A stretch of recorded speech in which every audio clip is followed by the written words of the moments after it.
Hello, I show you how to hard reset on Xiaomi Redmi 7A. Turn off the phone.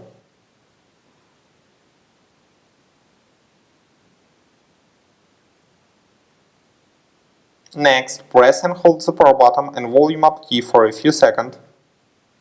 Release the power button when the Redmi logo appears.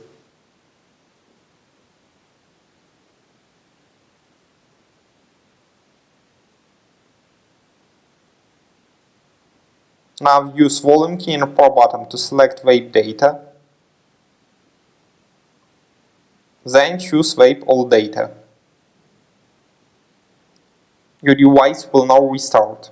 Successfully, the hard reset is completed now. Subscribe to our YouTube channel and rate the video.